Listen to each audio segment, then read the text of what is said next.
Olá a todas, todos e todes, espero que todos estejam bem. Meu nome é Levi Fernando, eu venho aqui apresentar para vocês o meu trabalho, né, o artigo que eu tenho desenvolvido, que é parte da minha pesquisa de tese de doutorado, né, no Instituto de Artes da Unesp, aqui do campus de São Paulo, e que é sobre os meus estudos, né, minha pesquisa se volta e se centra sobre os estudos na relação entre o ensino de artes com experiências anarquistas em São Paulo, né, experiências educacionais, pedagógicas, né. O que eu tenho pesquisado no meu doutorado é a Academia de Comércio Saldanha Marim, que eu vou falar um pouquinho sobre ela mais para frente, que ela vai acontecer de 1924 até 1943, e especificamente aqui eu trago um recorte, que é a incorporação do cinema nas práticas da academia, né, e talvez tentando entender uma proximidade aí com o anarquismo, tá bom? Vamos seguir um pouquinho? Vocês eventualmente vão ouvir um galo cantando, porque eu tô no interior, e tem um galo aqui perto de casa. Vou situar vocês mais ou menos sobre a questão geral de políticas públicas e cinema no Brasil. Acho que isso é um ponto muito importante, assim, né? Os anos 30, né, que a primeira vez que vai aparecer o anúncio de que existe um cinema educativo na Academia de Comércio Saldanha Marim, ela vai aparecer em 1933 e vai passar por toda essa a década, né, de 1930. E é um período muito peculiar no Brasil, que a gente está passando por várias mudanças, né? A gente está passando, Getúlio já está chegando no poder, e a sua figura também populista começa a ganhar corpo, começa a ganhar forma desde 1930.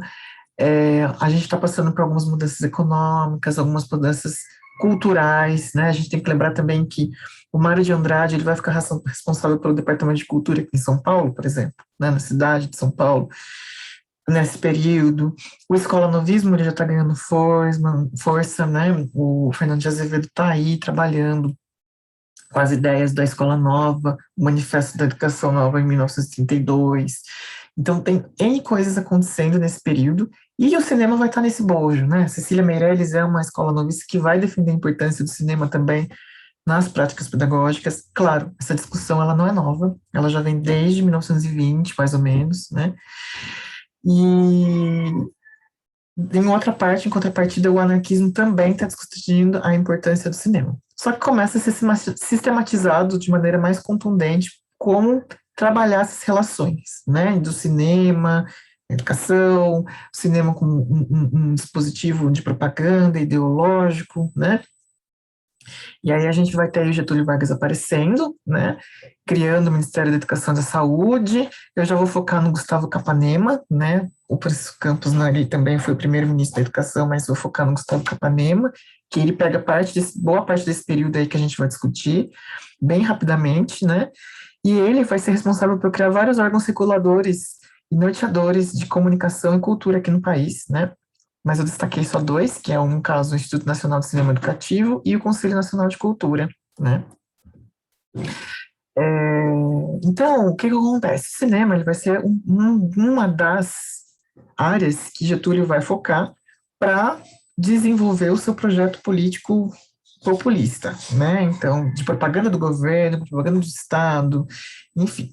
O INSS ele é criado e fica sob tutela do Roquete Pinto, né, até 1947, se eu não me engano, e vai evidenciar essa característica muito importante do Getúlio, que é o seu nacionalismo, né, e a sua centralização, né.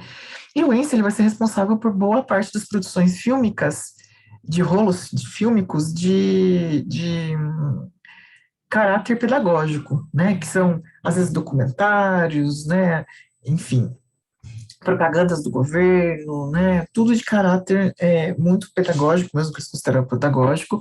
A ideia é que a escola articulasse, incorporasse ao cinema somente esses filmes pedagógicos, né, que, em contrapartida dos filmes educativos, porque eles achavam que os filmes educativos eles poderiam corromper as crianças, né, tem essa coisa da moral, né, e levar desenho, outros filmes, poderia corromper a formação, poderia atrapalhar o desenvolvimento da criança, né?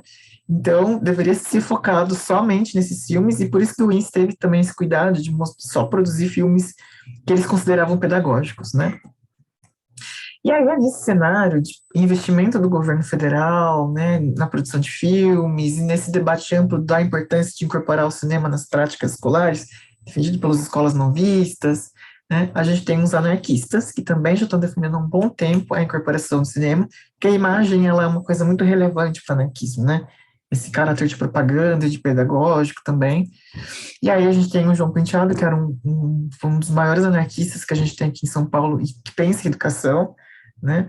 Que vai trazer para a prática escolar da Academia de Comércio Saldanha Marinho, aqui em São Paulo, o cinema, né? Esse cinema que vai ter algumas particularidades, como eu já vou falar, né? Então, basicamente, o que é a Academia de Comércio Saldanha Marinho? Ela é uma prática pedagógica com traços mais fortes e contundentes do anarquismo. Ele evita um pouco essa aproximação, porque ele foi perseguido pela polícia, João Penteado, né? Mas ela é uma continuação, segundo o próprio Penteado, das escolas modernas de São Paulo e da escola não, que eram anarquistas, né? E ela acontece no Brás e no Belenzinho, tá? Então, ela vai aparecer, o Cine Educativo ele vai aparecer nos anos 30, vai ser aberto ao público sem restrição de idade, classe social, gênero e raça, que, embora o cinema seja popular, ele é muito restrito ainda a algumas pessoas, né? Existe uma diferenciação de raça, né? Tem muitas críticas, né, de que não era, pessoas pretas não podiam acessar o cinema, elas não sofriam preconceito, filmes tinha essa restrição de idade muito forte ainda, era caro, embora se tornasse cada vez mais popular, mas políticas de regulação de preço ainda era uma coisa que era variável, né? Então ele se propôs ser democrático, né, aberto ao público em geral daquele bairro, do bairro operário do Brás, funcionava aos sábados, que era onde a maioria da população podia acessar, em geral às 18 horas da tarde, 19 horas da noite, e era uma coisa organizada pela escola, né, e como uma ferramenta que depois vai virar até uma ferramenta de trazer também o teatro como uma prática escolar de João Penteado e vai estar vinculado muito ao cine educativo, né?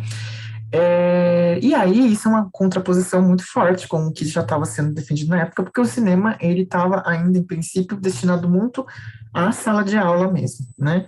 E ele não era visto como um caráter de entretenimento agregador da família ou de todo um coletivo, né? Nesse caso de um bairro que poderia acessar esse cinema que estava presente na escola, né? É, João Penteado ele tentou manter a academia ainda autogestionada, como é a proposta dos anarquistas, então ele usou um projetor ainda muito simples, né, que de início atendia às exigências técnicas que o índice exigia, mas depois não vai conseguir mais atender à exigência do índice, né, a gente vai ver por essa questão. E aí a gente tem a biblioteca de rolos fílmicos muito interessantes de João Penteado, né, que a gente vai ver que ele vai ter um acervo de filmes que estão muito próximos às exigências de filmes pedagógicos que o índice promovia, né, dessa questão de filmes documentários, que vai explicar o que é uma cadeia de montanhas que tem nos Estados Unidos, até como funciona um barômetro, enfim, mas também vai ter o que são considerados filmes recreativos que, aos olhos do índice, não eram bem-vindos, né, como, por exemplo, desenhos animados, e filmes do Charlie Chaplin que a gente pode encontrar, que a gente pode conversar mais depois também. O que é muito interessante, porque embora o Ince e o João o João Penteado tivesse tentando sempre mascarar um pouco seu caráter anarquista e tentando mais ou menos ficar próximo às políticas públicas que eram defendidas na educação, ele ainda assim trazia outras coisas, outras questões, filmes de agrado dos anarquistas, por exemplo, como filmes que contavam histórias que os anarquistas consideram importante, né? Para exibição de um público em geral, aberto, democrático, acessível, né? Então existem essas contraposições que são muito importantes de ser observadas, assim, né? E aí, o que a gente vai abrir para discussão é tentar observar essas diferenças entre uma coisa e outra que eu vou abrir para discussão com vocês, tá bom? Vou parar aqui porque já deu meu tempo. Muito obrigado para quem teve a paciência de me assistir.